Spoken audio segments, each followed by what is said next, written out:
The sun hung low over Ridgewood Avenue, casting long shadows across the sidewalk outside Tony's auto. The smell of motor oil drifted through the air, mingling with warm espresso, clove cigarettes, and the faint scent of fresh wax on polished chrome. Men in suits leaned on vintage Cadillacs and blacked-out Lincolns, sipping coffee and trading quiet laughs, the kind that said everything without raising a voice. In the middle of them stood Aladino Lo Duca, a man whose silence could stop arguments and whose stare could settle debts. His suit was sharp, charcoal against the light, and his hands were clean, though everyone knew they hadn't always been. It was just another Tuesday. At least, it was supposed to be. Then came the scream. High-pitched, fractured, too sharp to be part of this calm afternoon. Heads turned. Conversation died mid-sentence. From across the street came a blur of movement, small feet, scuffed shoes, a sky-blue dress flaring with each panic stride. A little girl no older than 7, tears carving lines through the dirt on her cheeks, burst into the lot like a spark landing on gasoline. "They're hurting my mama," she sobbed, her voice shattering against steel and silence alike. "Please, somebody help." For a moment, no one moved. Not the crew. Not the old men playing chess. Not the woman sweeping outside the bakery next door. Then Aladino stepped forward. He didn't raise his voice. Didn't bark orders. He simply took off his hat, knelt down, and looked the girl in the eyes like no one else had that day. "What's your name?" he asked, his voice quiet, velvet with grit. "Rachel," she whispered, her bottom lip trembling. "They're hurting my mama." That was all he needed to hear. Without a word, he stood, snapped his fingers once, and every man in the lot moved like a gear turning in an engine, quiet, purposeful, lethal. The black cars started up, one by one, doors thrown open, tires squealing onto the street like something old and powerful had just been awakened. As the others roared down Ridgewood toward whatever hell waited on the other end, Aladino turned and handed the girl into the arms of one of his men. She clutched his jacket like it was armor, her small fingers tangled in the fabric. If you've ever wondered what real power looks like, not the kind that demands fear, but the kind that moves before anyone else dares, then remember this: even devils have lines they don't let others cross. And, sometimes, the one person who steps up is the last one you expect. Because what Aladino Lo Duca did next, that's the kind of thing people whisper about decades later.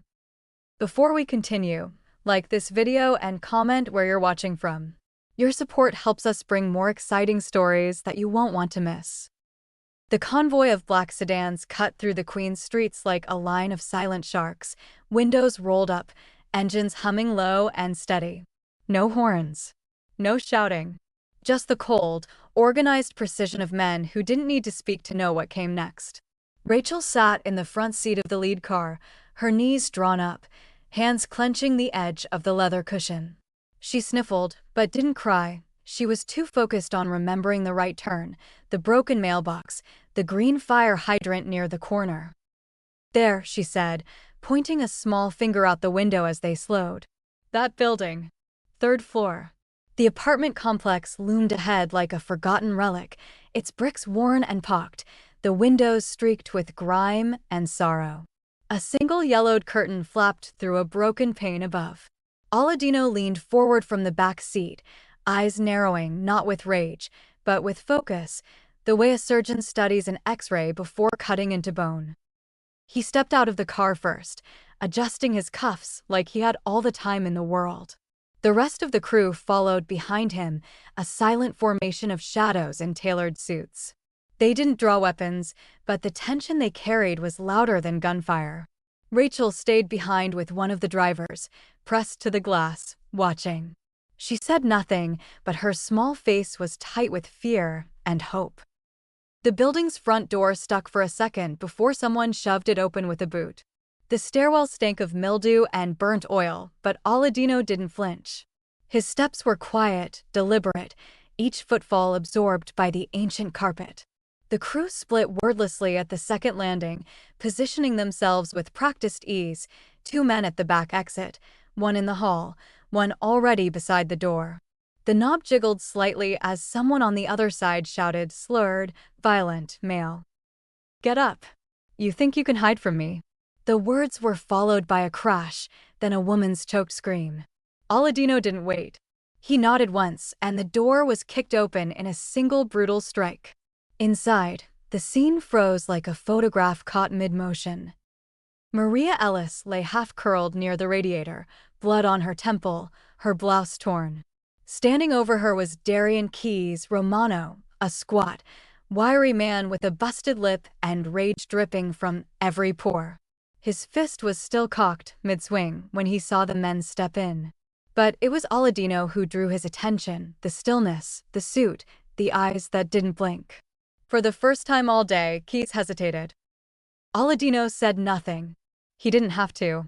He walked forward slowly, past broken dishes and overturned chairs, and knelt beside Maria.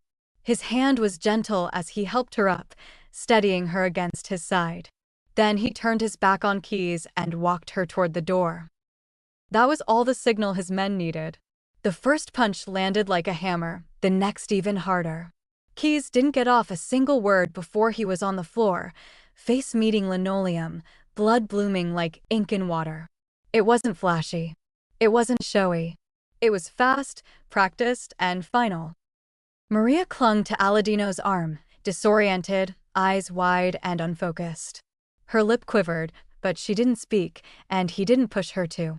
He led her to the hallway, where one of the men took his jacket off and draped it around her shoulders. Her bare feet patted weakly over the cool linoleum as they guided her outside. Behind them, the sounds of punishment faded into silence. From down the street, the rising wail of sirens could now be heard, distant but growing. One of Aladino's men stepped up beside him. "You want us gone before they hit the block?" he asked quietly. Aladino shook his head, slow and certain. He pulled a silver cigarette case from his pocket, flicked it open, and lit one with the ease of someone who'd long accepted what came with waiting. He stood there on the steps of the building, Maria sitting beside him now, wrapped in the too large jacket, hands trembling in her lap. The sun had shifted, casting long shadows across the sidewalk. Rachel spotted her mother from inside the car and pushed the door open before anyone could stop her. She ran full speed, shoes slapping concrete, and launched into her mother's arms. Maria gasped softly, the pain forgotten in the force of her daughter's embrace. "Mama!" Rachel cried, burying her face into her mother's chest. Maria clutched her tightly, her voice hoarse. "Baby, you found someone?" Rachel nodded, tears returning now as if her small body finally had permission to break. She pointed toward Aladino. He came. For a moment, even the crew looked away. It was the kind of reunion that pulled heat to your throat and turned seasoned men to stone. Aladino didn't say a word. He watched them quietly, smoke curling upward from his cigarette, until the red and blue lights finally bled across the pavement. 3 squad cars pulled up, lights flashing, but sirens silenced. Officers stepped out slow, hands near holsters, but not on them. They recognized the suits. They recognized the man. But what they didn't expect was the woman with the swollen face, or the child clinging to her side. One officer stepped forward, trying to read the situation. "Everything okay here?" he asked, tone cautious. Maria, voice shaking, answered before Aladino could. "He saved us," she whispered. "That man saved my daughter's life, and mine." There were a few tense seconds, then the officer gave a small nod and gestured to one of the paramedics behind him. "Get her checked," he said to his team. "And keep this street clear." The unspoken agreement hung in the air like gunpowder. No one asked names. No one filed complaints. Aladino dropped his cigarette to the ground, crushed it under a polished shoe, and looked to one of his men. "Take them back," he said. "Safe house. Clean sheets. Full fridge." The man nodded and opened the back door of the trailing sedan. Maria hesitated, but Aladino offered his hand, not forceful, just there if she needed it. She took it. Slowly, carefully, they got into the car, Rachel still holding tightly to her mother's waist, the blue dress wrinkled and stained, but her eyes finally clear. The door shut with a quiet click. Aladino stood for a few more seconds on the sidewalk, his face unreadable. Then, without fanfare or flourish, he turned back toward the building. One of his men whispered, "What about the guy?" Aladino didn't even pause. "No open wounds," he muttered. "Let him breathe, but make him forget how." The crew vanished back into the cars like smoke in wind. The block returned to quiet, except for the faint scuff of leather shoes fading into the stairwell and the slight, lingering smell of gun oil and cigarette ash. No sirens. No questions. No names. Only the legend of what Aladino Lo Duca did when one little girl came running. There were rules Aladino Lo Duca never broke. Not the kind written in ink or signed with blood, but the kind passed down through generations of men who understood the weight of power. In his world, men like him could silence witnesses, bury evidence, erase rivals. But there were two things he never tolerated: men who hit women and cowards who hurt kids. That line wasn't blurred. It was burned into the ground. The night his uncle first handed him the family crest, he'd said, "A king who raises his hand to a woman is no king at all." Aladino had never forgotten that. Over the years, he'd let a lot of sins slide with a warning or a cold stare, but never those. Every man in his crew knew it. Hurt a woman, and you answered to him. Hurt a child, and you wouldn't even get the chance. Back on Ridgewood, as the last of the black sedans pulled away, Aladino remained behind. The air was thick now, sirens silenced, tension humming low beneath quiet conversations. Maria and Rachel sat bundled in the rear of a cruiser, a paramedic gently tending to Maria's bruises while Rachel sat protectively at her side. Aladino stood a few feet away, arms crossed, not in defiance, but in judgment. A few uniformed officers lingered, glancing his way, unsure whether to speak or retreat. The officer in charge was an older man named Jansen, graying at the temples, badge faded from years of sun and sweat. He walked up to Maria with cautious respect, crouching to meet her eye. "You ready to tell me what happened?" he asked, voice low. Maria swallowed hard, her lips still swollen, her hands shaking. "His name was Darian Romano," she said. "But people around here call him Keys." Jansen scribbled the name down, but Aladino's expression didn't change. Maria glanced at Aladino, unsure how much to reveal. "He's tied to the Johnny crew," she continued. "He showed up 3 nights ago saying if I didn't help them, they'd take Rachel." Her voice cracked on her daughter's name. "He said they needed someone clean to lie to the feds, an alibi for one of their guys. He said I owed him. I never did." Aladino's jaw twitched ever so slightly, the muscle pulling once before settling back into stillness. This wasn't just some random act of violence. This was a message. And whoever sent it clearly didn't expect the girl to run. "That's what this was," Maria whispered, voice brittle. "They weren't just trying to scare me, they were trying to bait you." Jansen looked up, slowly piecing it together. He didn't ask how Aladino was involved. He didn't ask why this mattered so much. Some answers didn't come in words, they came in presence. And Aladino, standing there in silence, said more than any testimony ever could. "You okay with us driving them to the precinct for statement?" Jansen asked. Aladino nodded once, slowly. His approval wasn't required, but it was still sought. One of his men stepped forward from the shadows of a nearby stoop, whispering something in Aladino's ear. He didn't respond, just gave a slight gesture. The man melted away, already in motion. Jansen turned to Maria. "We'll take care of this," he said softly. "You're safe now." She looked over at Aladino, her eyes wide with something between fear and gratitude. "He's the one who made us safe," she said. "Not you."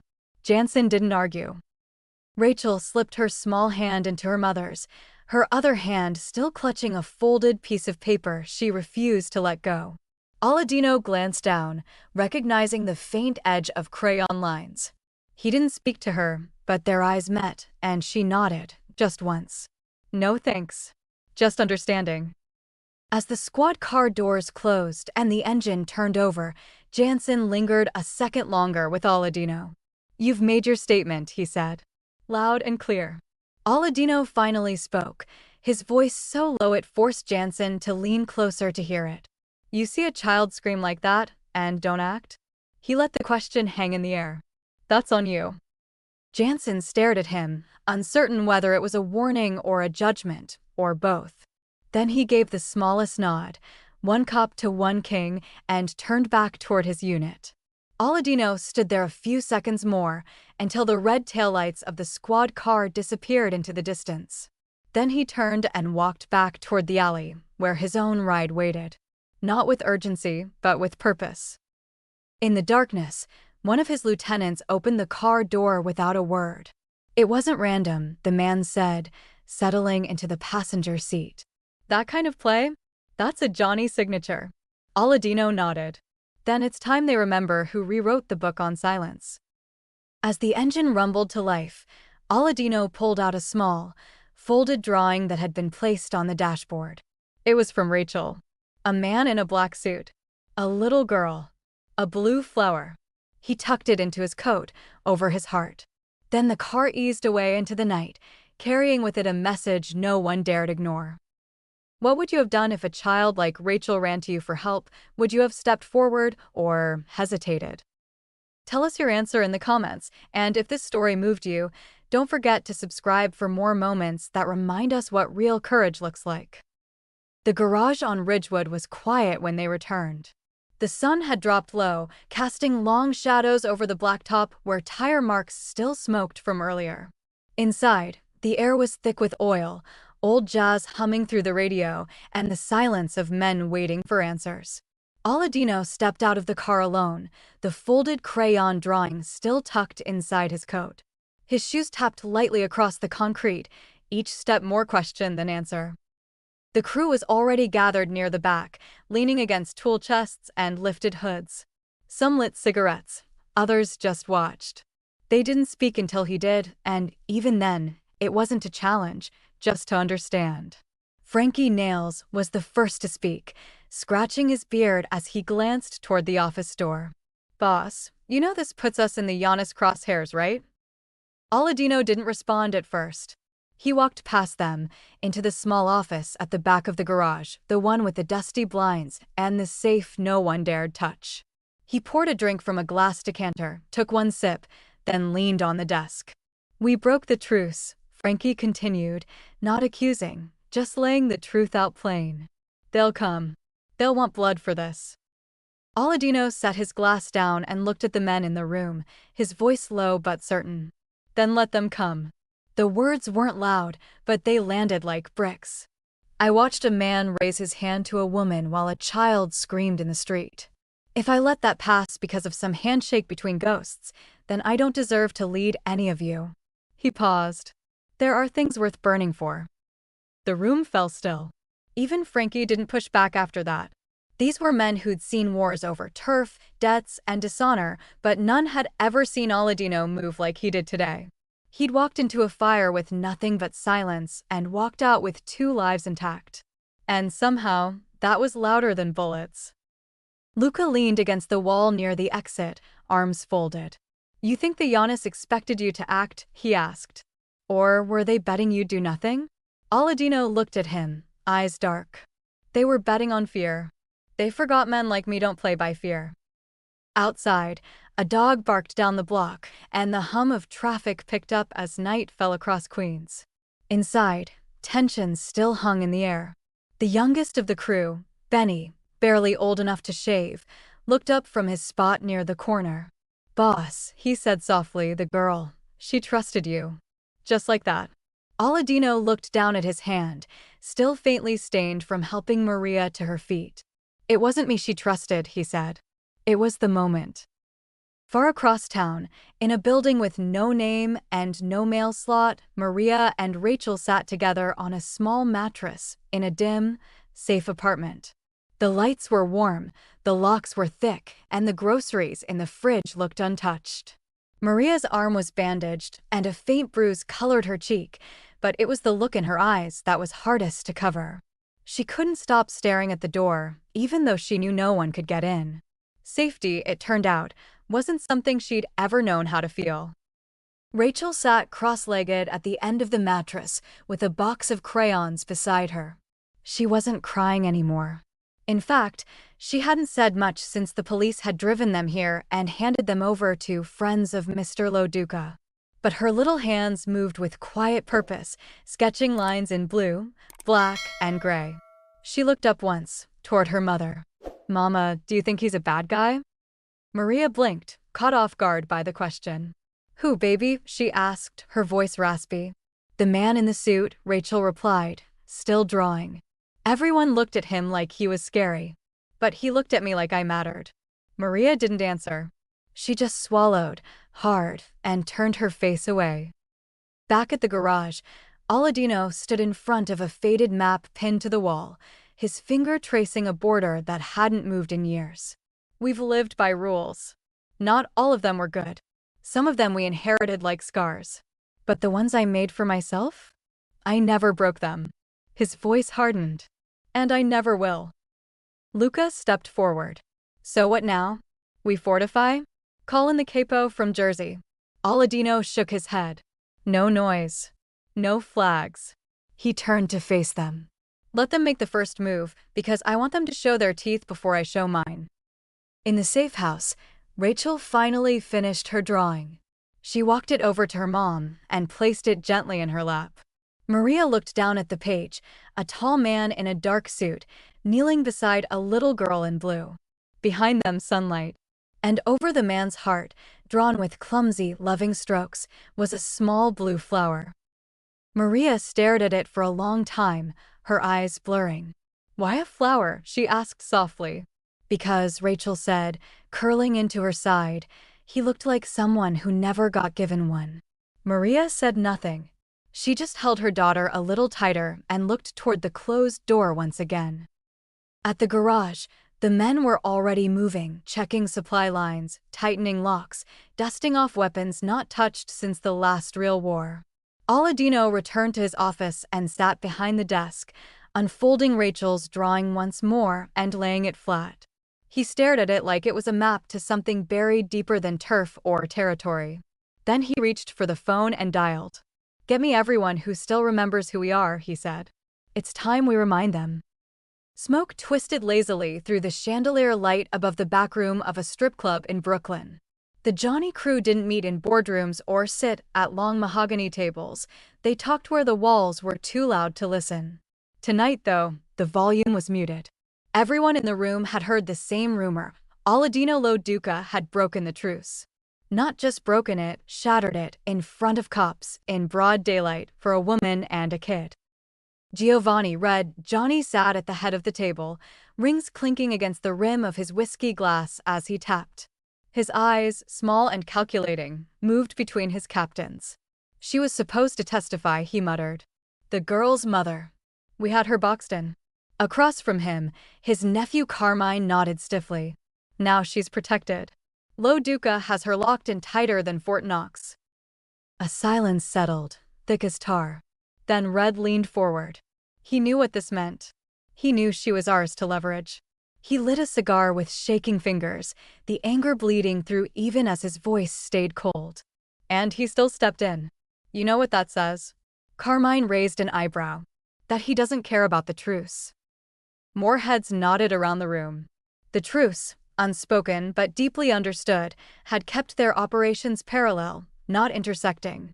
Aladino ran Ridgewood and most of northern Queens. The Giannis ruled Brooklyn, southern Queens, and most of the ports. The deal was simple: stay in your lane. Don't step into each other's blood. But this wasn't blood. This was a woman. A mother. A little girl crying in the street. That made it messy. That made it dangerous. Because now, word was spreading, Lo Duca didn't just protect her, he made her untouchable. "We call a sit-down," Red finally said. "Tonight." Carmine blinked. "You really think he'll show?" Red chuckled, but there was no humor in it. "He's old school. He'll show." He paused, eyes narrowing. "And he'll bring his silence with him." 3 hours later, under the neon flicker of a shuttered butcher shop in Ozone Park, the two crews stood like chess pieces on opposite sides of a concrete floor. No guns. No muscle moves. Just Aladino, flanked by 2 lieutenants, standing across from Red, Johnny, and Carmine. Even in silence, The room vibrated with tension. "You broke it," Red said, pointing with his cigar. "That girl's mother, she was tied to our business." Aladino didn't blink. "She wasn't business," he replied. "She was bait. And I don't play with bait." Carmine stepped forward, tone sharper. "Then give us the girl. We'll decide what's owed." Aladino's eyes moved slowly toward him. "No, just that. No fire. No insult. Just cold steel wrapped in breath." For a moment, Carmine looked ready to argue. But something in Aladino's gaze stopped him mid-step. Red leaned back against the wall, puffing his cigar. "You protecting her out of principle or pride?" he asked. Aladino answered without hesitation. "Both." Then, quieter, but mostly because no one else did. The room went still again. The two sides stood as if waiting for the walls to crumble. But they didn't. Red dropped his cigar to the floor and crushed it with his heel. "Then don't be surprised when this gets loud," he said. Aladino simply nodded once, then turned and walked out. Back at the safe house, Rachel was coloring on the floor again, her legs kicked out behind her. She'd drawn a different version this time, just a small girl in blue, standing in front of a big man in black, his shadow stretched over her like a shield. Maria sat on the couch, arms crossed, watching the door. It opened gently and Aladino stepped in, brushing off the cold air from outside. Rachel lit up the second she saw him. "Hi, Mr. Suit," she said brightly. He almost smiled, almost. "Drawing again?" he asked, stepping over her crayons to kneel beside her. "Uh-huh," she said. "This one is me being safe." He looked down at the paper, then at her, and gave a faint nod. "You are," he said. "You're safe now." Maria still didn't speak, but her eyes followed him like a question she couldn't bring herself to ask. Rachel looked up suddenly, small brow furrowed. "Can I ask you something?" she said. Aladino looked down. "Of course." She hesitated. "Why did you help us?" He paused, not from uncertainty, but because he wanted to say it right. He looked at Maria, then back at the girl, who stared at him like the world might hinge on his answer. "Because no one else did," he said softly. "And because when the world stays quiet, someone has to say no." Rachel nodded slowly. "You didn't say no. You did know." This time, the smile came. Aladino stood and moved to the door, pausing before he left. "There may be noise soon," he said to Maria. "But you won't hear it." She blinked, unsure what that meant, but it didn't sound like a threat. It sounded like a promise. And in that world, those were rarer than gold. If standing up for what's right meant making enemies, would you still do it? Drop your answer in the comments, and if you're drawn to stories where silence speaks louder than bullets, don't forget to subscribe for more. The safe house was supposed to be untouchable. It had triple locks, vetted staff, and a rotation schedule so tight it didn't leave room for error. But it only took one weak link, one trusted face, to shatter all of that. Her name was Lorna, a night nurse with warm eyes and a calming voice, the kind that could hush a child and steady a broken woman. And when Maria opened the door for her, she never saw the syringe coming. By the time Rachel woke up, her mother was gone and the nurse was a ghost. A decoy nurse had already been called in by one of Aladino's people when Maria missed her check-in. The girl's scream when she found the bed empty carried down the hallway like a bell tolling through stone. Within 15 minutes, the call hit Aladino's phone. And when it did, he didn't blink, just placed his fork gently beside his plate. The restaurant was quiet, one of those dim-lit spots with white linen and no menu, just the word chef's choice scrawled on a chalkboard. His crew was mid-conversation when the room shifted. Aladino's expression didn't change, but his silence sharpened. "What is it?" Luca asked, already setting his glass down. "Maria," Aladino said. "They took her." He didn't need to raise his voice. He didn't need to explain. Every man at the table pushed back their chairs, napkins falling to the floor like white flags being dropped. The table was cleared in seconds, the rest of the diners frozen in their seats. Aladino stood, pulled his coat over his shoulders, and said only 2 words: warehouse. Docks. Back at the garage, maps were unrolled and radio scanners hummed to life. It didn't take long to find the location. Word was already circulating in certain corners. A warehouse near Pier 17 had gone dark, cleared of trucks and staff, without explanation. No cameras. No curious eyes. Just one way in, and too many ways out. Luca handed Aladino a file. Giannis made this personal, he said. They're trying to draw you out. Want you to come hot. Want you to make a mistake. Aladino didn't respond. He was already checking his weapon, not to use, but to carry. For presence. They'll have eyes everywhere, Benny muttered. Cameras. Scopes. Feds probably listening in too. Good, Aladino said flatly. Let them listen. He looked up from his gear. They'll hear what real men sound like. The drive to the docks was quiet, no chatter, no music. Just the hum of tires against wet asphalt and the scent of salt water drifting in with the fog. Aladino didn't bring an army, just 2 cars behind him, holding his closest men. He knew what this was, not a battle, but a stage. And tonight, he'd be playing the role they thought they wrote for him. At the edge of the dock, he stepped out alone. The warehouse loomed ahead like a dying beast, rusted siding, broken windows, one door cracked open just wide enough to tempt. A shadow stepped forward. Carmine. Johnny. Thought you'd send someone else, Carmine said, smirking. Didn't think you'd show yourself. Aladino didn't blink. I'm not you, he said. I don't send boys to do a man's work. Carmine laughed and stepped aside, motioning toward the door. She's inside. Unharmed for now. His voice turned slick. Unless you decide to get stupid. Inside, the warehouse smelled like dust and cheap threats. Maria sat tied to a chair in the center, her eyes red, a small cut at her brow. 2 men flanked her, and at least 1 camera glinted in the rafters. Aladino could feel the surveillance like static on skin. He knew the feds were out there, watching for blood, waiting to catch him losing control. Carmine circled him like a shark sensing blood. You touch her again, Aladino said. I bury you before your next breath. The room went quiet. One of the Johnny men shifted uneasily. Aladino didn't move an inch, but his words landed like bullets. Carmine's smirk faltered, but he held his ground. You're not here to make threats, Lo Duca. You're here to make choices.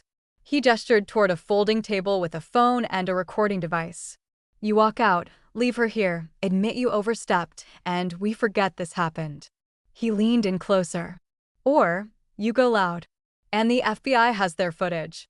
Your empire falls by morning. Aladino looked at Maria. She shook her head slowly, as if to tell him not to risk it. Her lip trembled, but her eyes were steady. I'm not worth it, she whispered. But Aladino wasn't looking for worth, he was looking for truth. He walked to the table, lifted the recorder, clicked it off. You know what makes me different from you? He asked Carmine. I don't need evidence.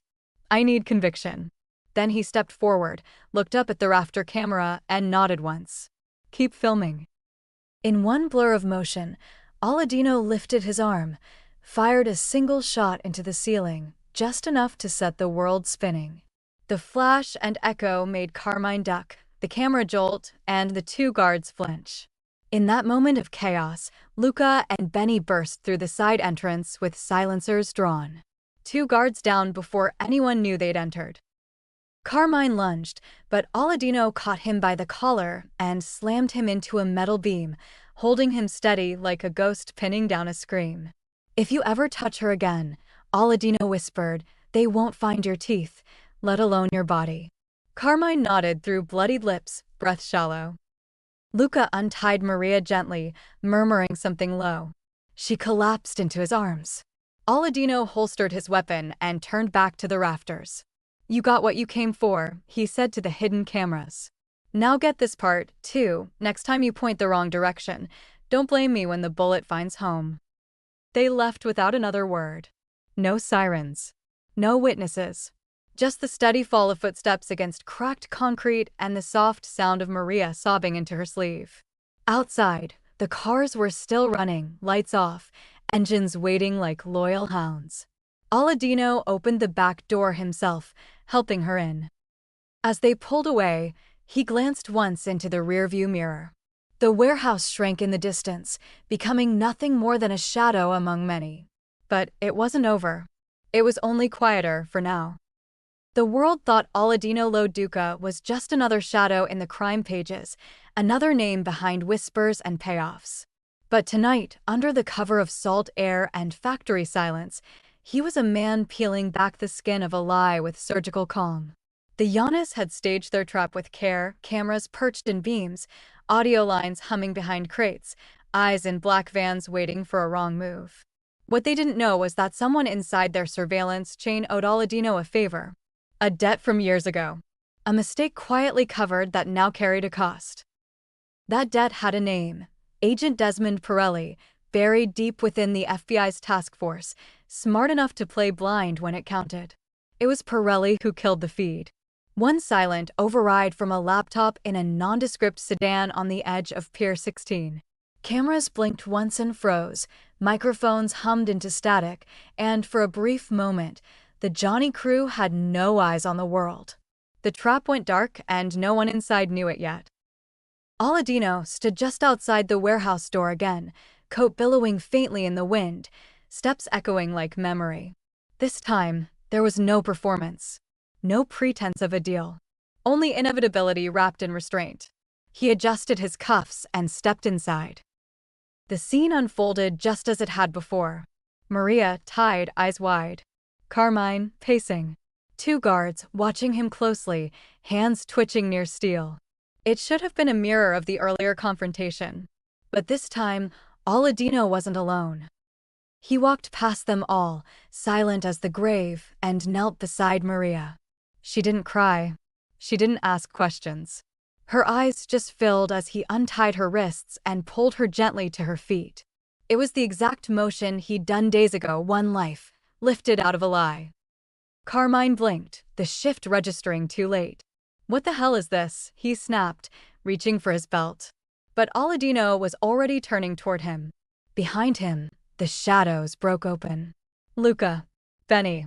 Two more, guns drawn, movements silent as breath. The Johnny guards never had time to reach their triggers. One dropped with a suppressed shot to the knee, the other tackled into a stack of rusted pipe. No shouting. No theatrics. Just fast, clean retribution.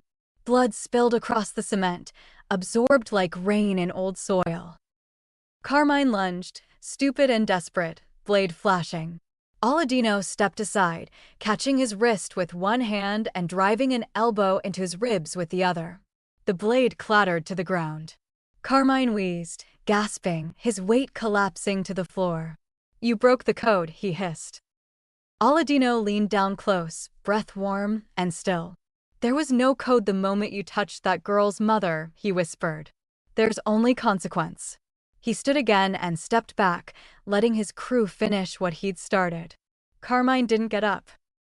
Luca made the call to sweep the place room by room. They cleared it in under 3 minutes. No feds. No crew. No reinforcements. Just the echo of bad decisions and the taste of payback. Aladino walked Maria to the side door, steadying her as she moved on sore feet. Outside, a car waited, door already open. Benny took her arm gently. "We've got you," he said. "It's over." But Maria looked back, over her shoulder. "Is it?" she whispered. Aladino didn't answer. He stood under the moonlight, suit wrinkled at the edges, blood flecking his cuff. He looked back at the warehouse. The silence wasn't peace, it was pause. "We bought time," he said. "Not forgiveness." No sirens came. No headlines ran. The Giannis wouldn't talk. Couldn't talk. They'd underestimated the man who built his empire on restraint instead of rage. And now they were bleeding for it. Back in the city, the lights blurred against the windshield as the convoy returned. Maria slept in the back seat, exhaustion finally winning over fear. Rachel waited at the safe house, a fresh drawing crumpled in her hand. A blue flower this time, but the petals looked sharper. Like a warning. Inside the garage, the men said nothing as Aladino entered. No applause. No cheers. Just nods from tired men who'd followed a line of honor into hell and walked out cleaner than expected. He placed his coat on the rack and finally sat. It was done. The neighborhood was different now. Not louder. Not cleaner. Just watching. Old men playing chess near the corner kept glancing down the street like something important was due to arrive. Rachel sat on the porch steps of a borrowed brownstone, her little legs swinging as she clutched a fresh drawing in her lap, one she hadn't shown anyone yet. It had been 3 days since her mother came home safe. Maria still moved like the world might shift beneath her, but her eyes no longer flinched at every sound. She was upstairs now, resting, letting the sun pour in through an open window.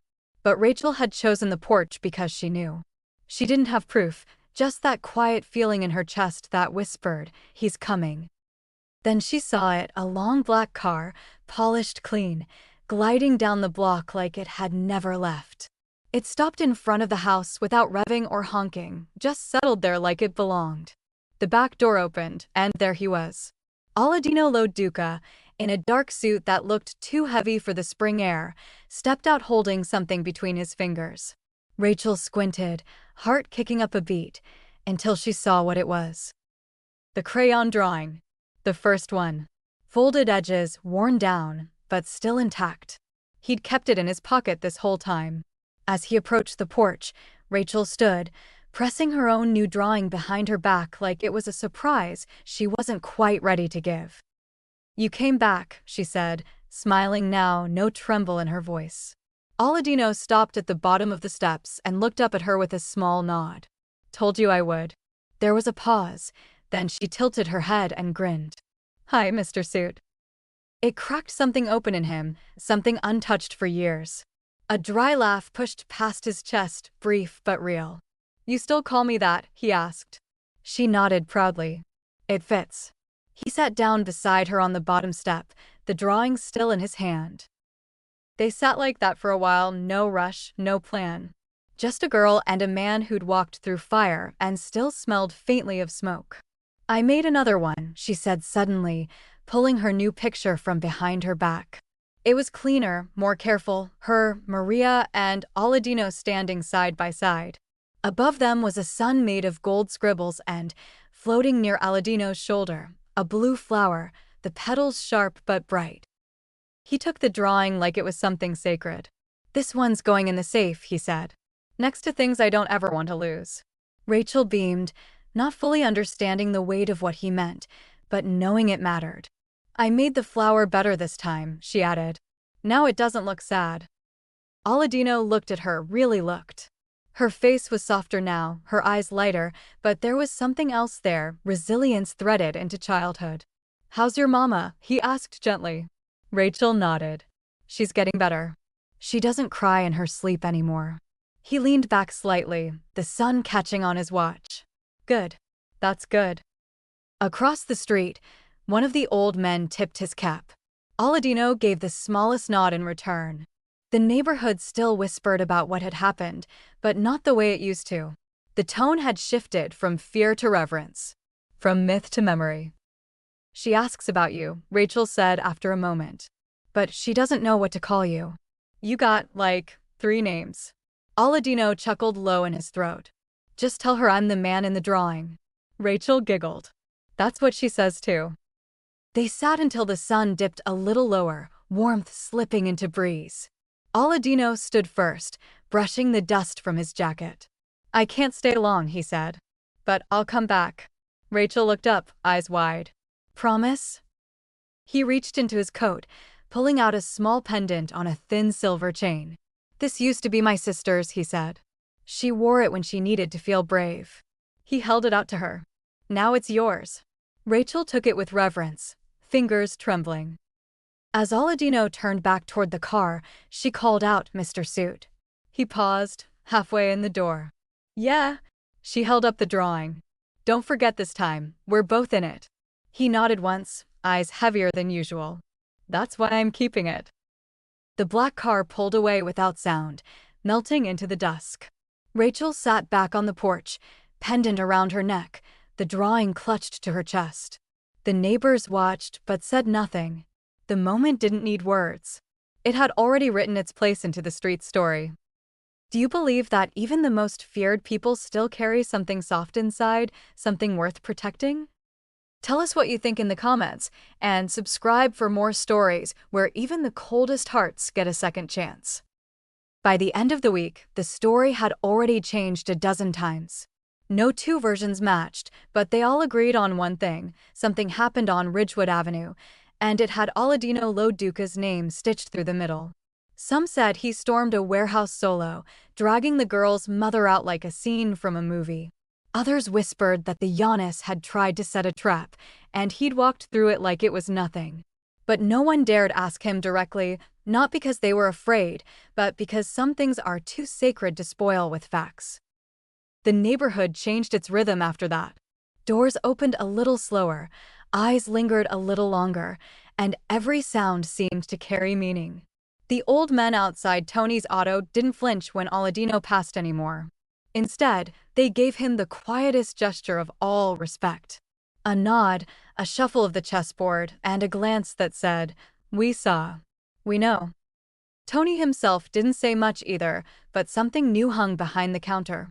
Pinned just above the register, surrounded by faded service invoices and laminated photos of old Cadillacs, was a crayon drawing. It showed a tall man in a suit, a girl in a blue dress, and a flower floating between them. "Rachel's," Tony said simply when someone pointed at it. "That one stays." At first, people thought it was a joke. A drawing? In a mechanic's shop? But it stayed. And over time, it meant more than any plaque or paper. Kids would come in and ask about the man in the drawing. Some even tried to copy it, leaving their own versions behind like offerings. Maria kept her head down, but her steps had steadied. The bruises faded, but the memory lingered, less like pain and more like a scar that reminded her she'd survived. She didn't want to leave the neighborhood, even though she could have.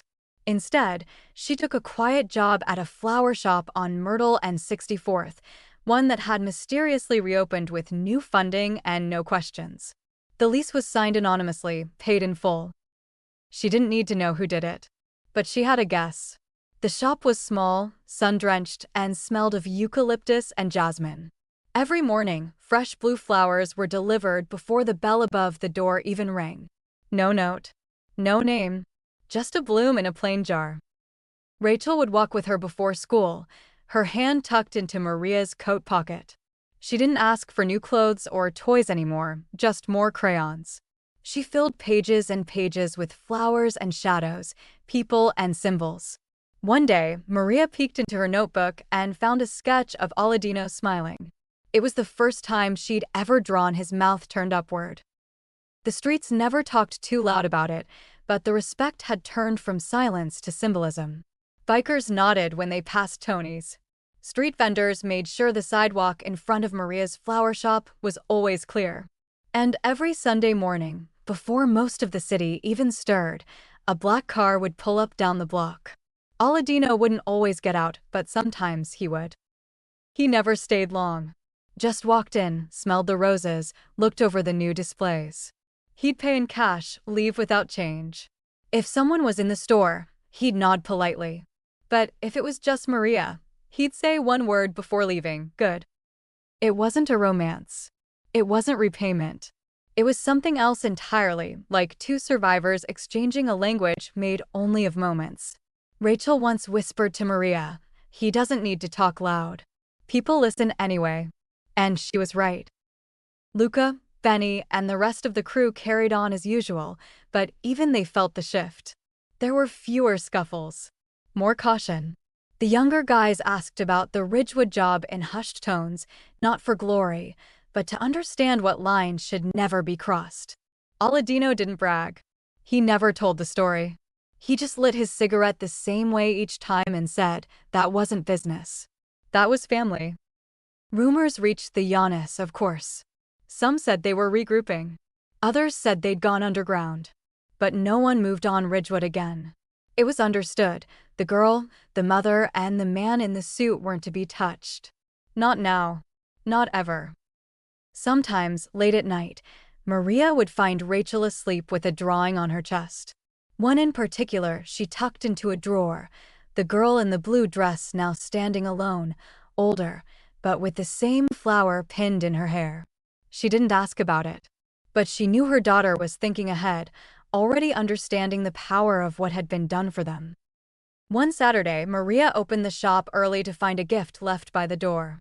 It was a small wooden frame, handcrafted, with Rachel's first drawing inside, cleaned, pressed, and preserved behind glass. Beneath it, carved into the wood, were 5 simple words. Some men guard with silence. She locked the door, held the frame against her chest, and let herself cry quiet, grateful tears. Spring came slow that year, like the city was catching its breath after holding it for too long. The winter had passed without incident, no firebombs, no whispers of revenge, just a long quiet that wrapped Ridgewood Avenue in something close to peace. Maria's flower shop had become a fixture now, known more by its windows than its name. Inside, fresh-cut stems lined vases across pale wooden shelves, and the air always smelled faintly of lavender and wild rain. And every Sunday morning, before the church bells could finish their first ring, a black car would pull to the curb without a sound. Rachel was taller now. Still small, still light on her feet, but sharper in her smile and steadier in her walk. She helped open the shop most mornings, flipping the sign from closed to open with the same care she used to draw. On one particular Sunday, the quiet one in early May, she placed a fresh drawing on the shop's front counter. 3 figures stood beneath a blooming blue flower, her, Maria, and Aladino, shoulder to shoulder, all smiling in the soft morning light. She left it there without saying a word. Maria found it an hour later, pressed under a small rock like it had been waiting to be discovered. She stared at it for a long time, tracing the lines with her fingers. She drew a smile again, Maria whispered, mostly to herself. Then, with a small smile of her own, she taped it to the inside of the front window, where sunlight could reach it all day. The flower shop had a name now. Rachel came up with it herself and painted it by hand on the frosted glass above the door in careful cursive, Flor di Pace, flower of peace. No one asked why it was in Italian, but everyone knew. Peace wasn't something Ridgewood was used to, but somehow, in the wake of the storm, it had taken root. Aladino never stayed long. He'd come in, nod to Maria, ruffle Rachel's hair gently, and place something on the counter. Sometimes it was a worn book with no title on the spine. Sometimes it was a brown bag of groceries, fresh bread, figs, imported olive oil. And sometimes it was just a single blue flower, pressed neatly in a wax envelope, left without a word. He never talked about the night at the warehouse. Never about the Giannis. Never about what it cost him to keep them safe. But his silence wasn't avoidance, it was reverence. A vow, maybe? Something sacred that didn't need retelling. His men knew. They always knew. Benny stood a little taller when he dropped off supplies. Luca always made sure the alley behind the shop stayed clean and quiet. And none of them ever accepted payment, not even coffee.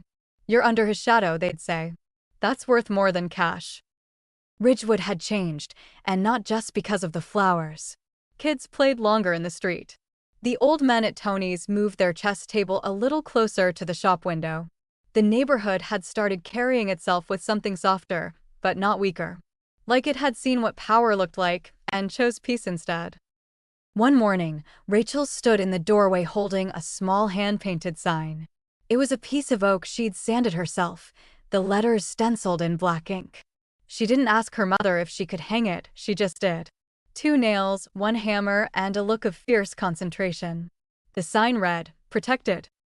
Maria stepped outside and watched her daughter take a step back, hands on her hips, satisfied. "You sure about that?" she asked, her voice half teasing. Rachel nodded once, firm as stone. "He protects us," she said. "Even when he's not here." The next Sunday, Aladino came early. He didn't say anything when he saw the sign. Just stared for a moment, then stepped inside with a brown envelope and a pale blue bloom. He placed both on the counter, looked at Rachel, and gave her the smallest nod of approval she'd ever seen. It felt bigger than any smile. Later that week, Maria found a second version of the protected sign tucked in the drawer beneath the register, this one carved in wood and painted in gold. No note. No signature. But she recognized the work. She hung it beside the first, side by side. No one on the block questioned it. Not the cops, not the neighbors, not the ones who once whispered in corners. Everyone understood, some names don't need to be printed. Some guards don't need to stand at the door. And some stories are better passed on in silence, like prayers between hands. On the anniversary of that first day, when Rachel ran into the street and changed everything, she placed another drawing in the window. This time it was just Aladino, kneeling with his hat in hand, the blue flower floating above him like a crown. Beneath it, in crooked handwriting, she wrote, "Mercy with teeth." The shop was quiet that day, but the moment didn't need noise. It just needed to breathe. She ran to a king in a suit, and the world expected bullets.